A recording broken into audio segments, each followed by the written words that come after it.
What is up, guys? Welcome back to another video. In today's video we have the 1v1 season 10 tier list. Now before we get started, this is just my opinion. This is 100% my opinion. This is not fact. You may have a different opinion about some places. You may have a different opinion about every single place on this tier list. So with that being said, leave your comments in the comment section below. Let me know what you agree with, what you don't agree with, and let's get started. Remember, once again, this is just my opinion. So let's get started. I'm sorry, one last thing before we get started. When I go through these tiers, we're going from D all the way up to S. So it goes D rank, then C rank, B rank, A rank, S rank, and the heroes placed in these ranks are in no particular order unless specified. So now let's get started. Starting off with D tier, we have Centurion. He's a one-dimensional hero.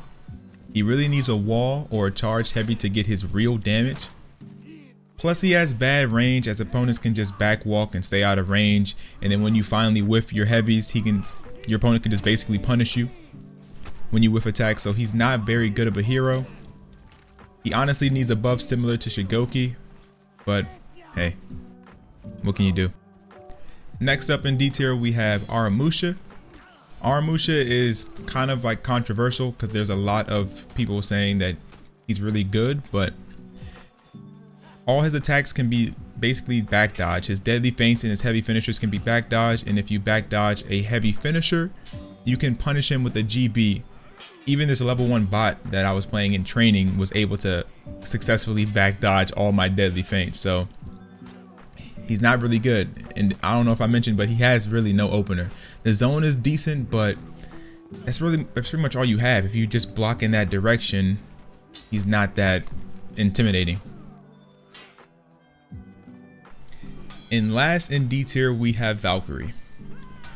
Her heavy into bash can be easily reacted to if you practice enough, and her sweeps just leave her wide open for a guard break if you dodge them. She does have fast lights, but they can be easily parried if you use them or abuse them too often. Easy parries for big damage for your opponent. And if you start using your heavies, like I said before, the bash is only your real damage, so it can be easily reacted and punished. So that leaves her at D tier. Her rework wasn't all that great. I feel like she needs another one. Alright, now moving on to C tier, we have Peacekeeper. Peacekeeper, in my opinion, is a very underwhelming hero. She has some good soft feints that apply bleeds, and she has pretty fast lights, and actually one of the best zones in the game. But her damage is what places her in C tier. It's just not enough damage. You're hitting your opponent a lot, you're applying a lot of bleed damage, but you're just not getting the damage that you need to end the deal. While your opponent is probably hitting you and doing way more damage than you are, so it's just hard to keep up. Next up we have Gladiator, and in my honest opinion, Gladiator's only good move is his zone. His other moves can be easily parried, like his lights, his heavies, and there's not really much reason to use them as like I said, they can be easily parried, they can be easily reacted to. Even his unblockable can easily be reacted to. His toe stab, it can be useful, but not really that great.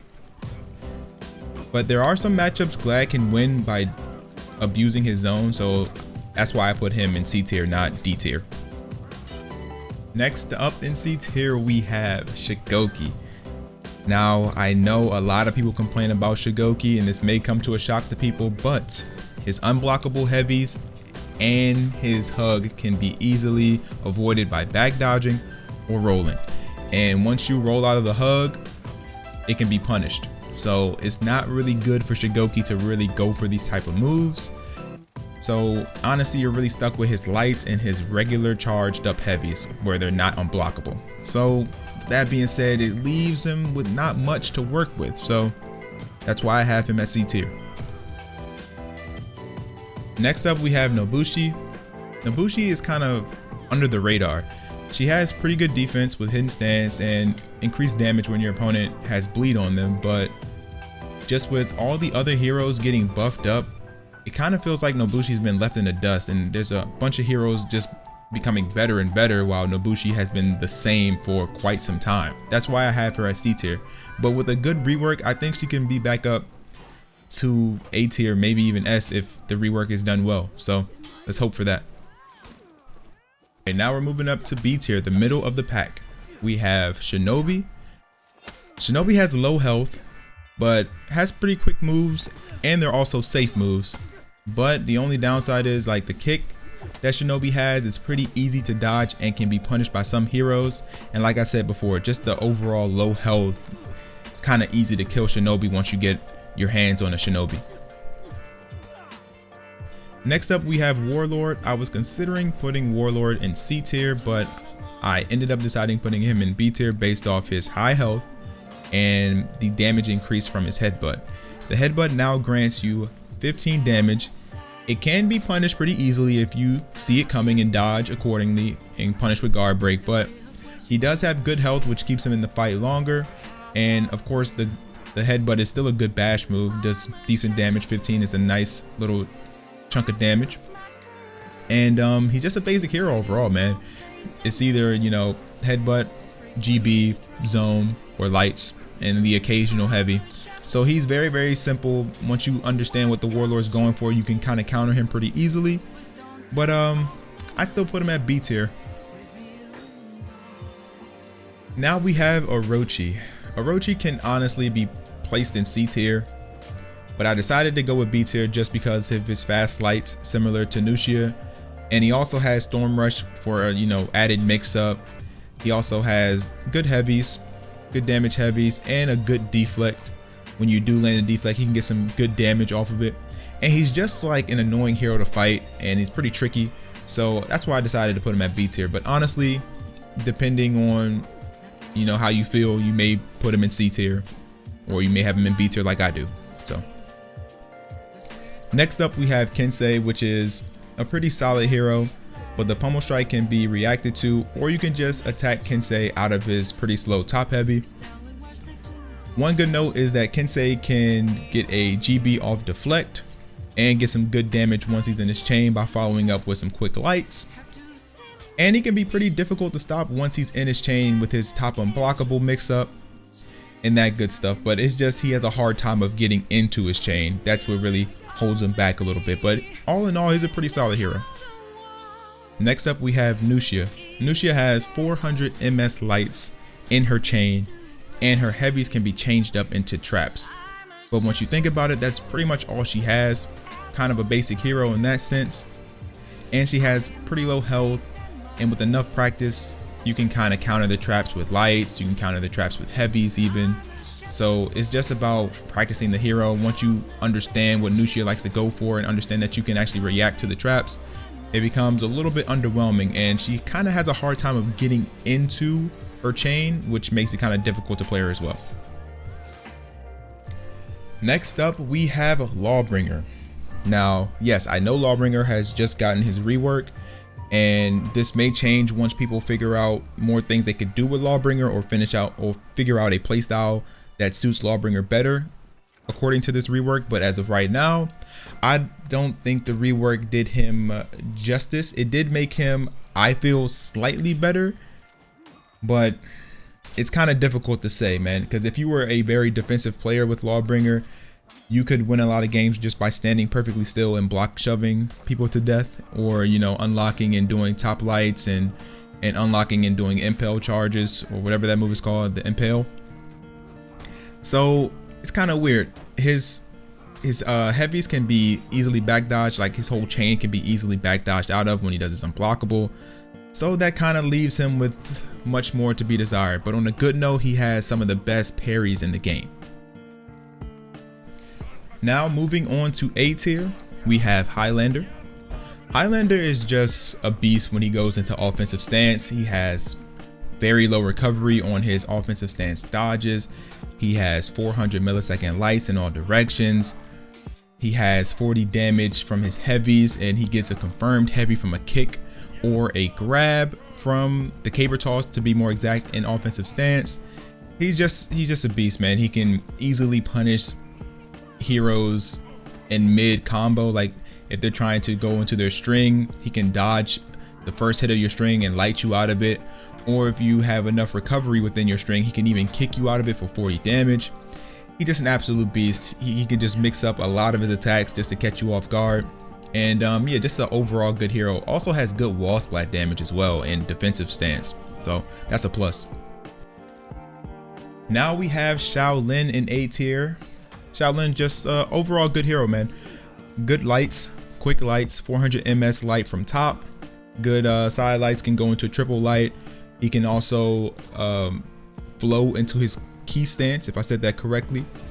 And it's a good way of mixing up opponents once you're in it, because there's so many different variables you can go into. You can go into the undodgeable heavies. You can go into the undodgeable heavy and feint it to a guard break. You can even go into an unblockable top light. You have crushing counters while you're in that key stance as well. Just a bunch of things, and also an unblockable kick that can net you 20 damage. Just overall really good once Shaolin gets into the key stance, but it can be a little difficult to get in on better players.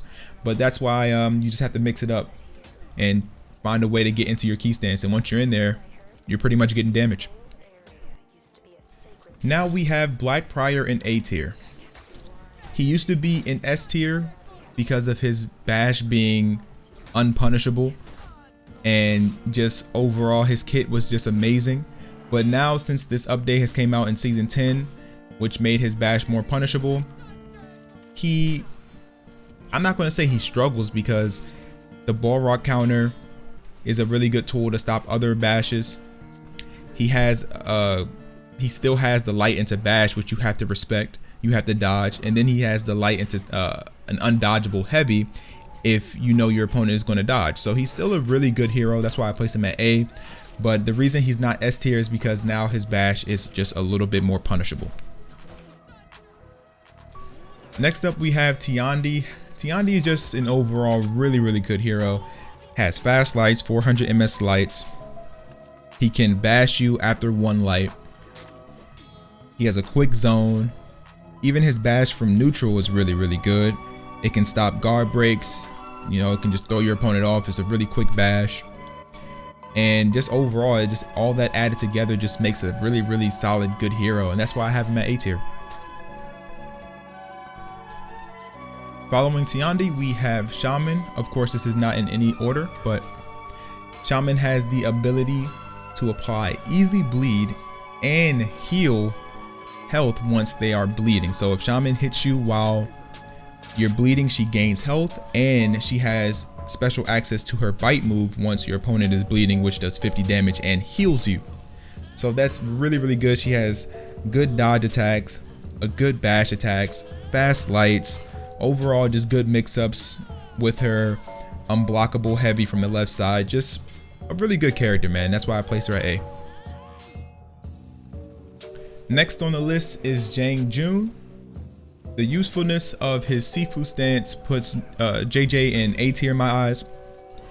It makes a lot of his moves just a lot safer to throw out, and he can also bait enemies to attack. With his Sifu stance, he can throw out a heavy, go into instant Sifu stance to cancel the heavy, bait you into pressing a button, and then punishing you with his zone.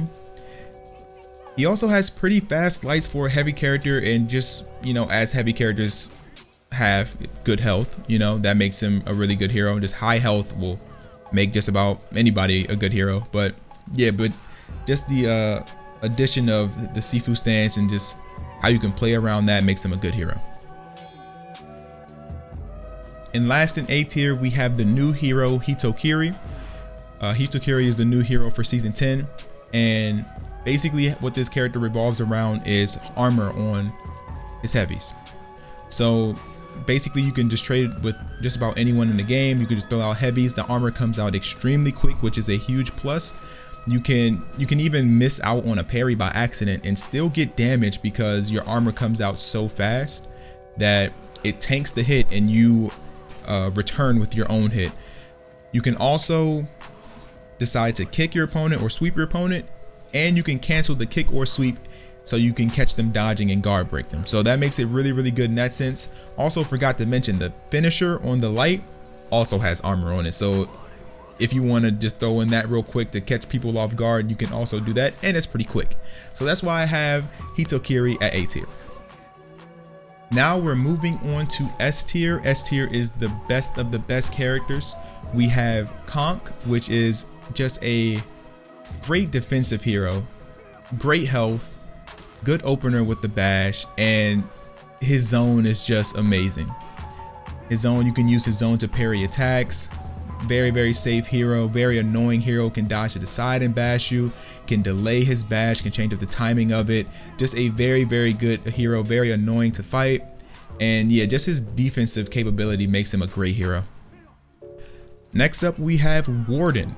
Warden is in S tier for me because of his shoulder bash. His shoulder bash can be feinted in so many different timings. He can guard break, he can go into guard breaks. His bash nets you good damage. His fully charged bash nets you a top heavy for 40 damage. He can also catch you if you roll with his dodge attack, which is really, really good. His forward dodge attack, super, super good. And it's just very, very difficult to stop a Warden when he's shield bashing a lot. So that's why I have him at S tier. Now on the S tier list, I place Berserker at number 2 on the S tier. The second best hero in the game. He has 400 MS lights with armor on them. So good. This move is so good. He has armor on just about all of his hits. He has a great zone. He has good parry, punish. He just has a lot of good tools to use. And when he's throwing out his chain, you just have to deal with it. You have to make the correct guess if you want to parry him out of those soft feinted lights. It's just really tough to deal with. Honestly, what makes him so difficult to deal with is his armor. As an assassin, throwing out fast attacks with armor on it just makes him a force to be reckoned with. And last but not least, the best hero in my eyes in this game is Raider. Raider went from B tier, maybe C tier in some eyes, all the way up to S tier with his rework. His stunning tap now is absolutely insane. It does 18 damage and it stuns you. And once you're stunned, you just have to guess. He also can throw a light immediately after the stunning tap. It comes out super fast, and mind you, you are stunned, so it's even more difficult to tell what he's doing. He has soft feints on his heavies. He has soft feint on his zone. His zone in the chain does 50 damage. There's so much with this hero. It's so much to deal with once he gets the pressure going, and it's really easy to get going. And it's just hard to stop. You can't trade with Raider because Raider can out trade anybody in the game now that he has armor on his heavies, and his heavies do massive damage. He can even beat out Zerk with the trades. You can just start swinging your heavies and you'll just beat him. So Raider to me is the best hero in the game. Alright guys, that concludes the tier list. Let me know what you guys think down in the comments. If you agree with me, if you think I'm stupid or whatever, if you have your own tier list, let me know in the comment section below. I'll be reading the comments, man. Let's try to have a peaceful discussion about this, but we're probably not. You know, there's so many different opinions out here. There's going to be a war down there. So just try to be polite, man. We're all here because we love the game and we just want to discuss. All right. So try to take it easy in the comments. And like I said, I'll be reading the comments. I hope you guys enjoyed this video. Let me know if you want a 4v4 tier list. I can make one of those if you guys want me to.